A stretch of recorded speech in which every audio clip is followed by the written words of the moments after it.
All right, well, I found my inspiration far away from Alaska. It was actually in Athens, Georgia. That's where I went to college, and I had obviously a lot of great professors, but there was one in particular who definitely changed my life.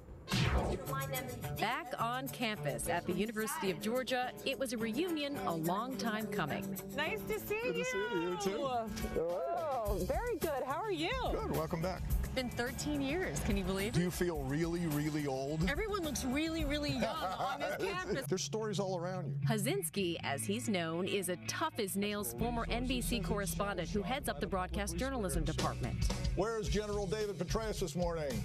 Because of Hazinski, I decided to become a reporter. He gave me a taste of what the real world was like in our profession, and I knew I had to be a part of it.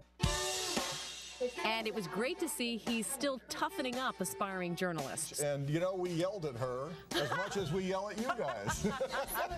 Yes. Well, it prepares you for your first newsroom where you absolutely will get yelled at.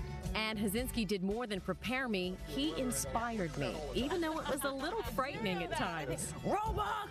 What was that I just saw? No, I remember a few of those going, ah. Yeah, well. That's good. You're Live and better learn. off for it. Yeah, absolutely. Fill in time with the second soundbite.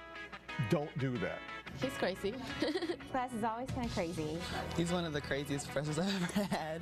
Crazy, but honest. There's no good way to walk up to somebody and say, I'm sorry, your stuff's not wonderful. Not too many good things to say about it. Besides, white shot.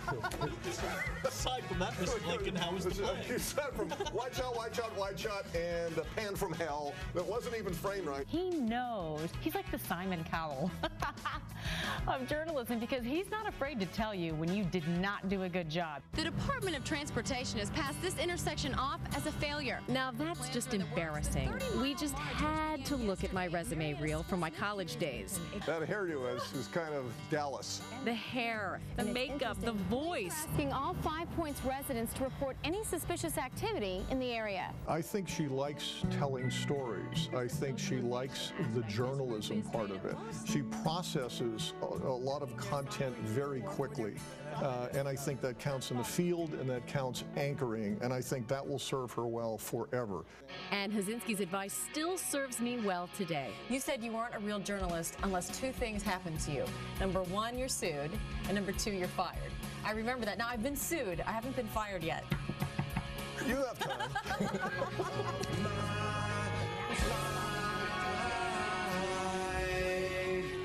He just made sure to get in every embarrassing shot of me in that piece. But he, you know, Hazinski is just one of those guys who everybody remembers. In fact, I was talking to Al Roker yesterday. His wife, Deborah, graduated from the University of Georgia. He said, Hazinski? Everybody knows his name. Right now, he's actually writing a critique of that story that he's going to mail to you. That was not a good edit. I didn't like the way you said that, no. And by the way, you said you were sued? Yes. Well, HR is on the phone for you with the other part of you. Great, the pink slip? Yeah. Good stuff. Okay. Anyway, coming up tomorrow, Jenna will introduce us to the coach who inspired her.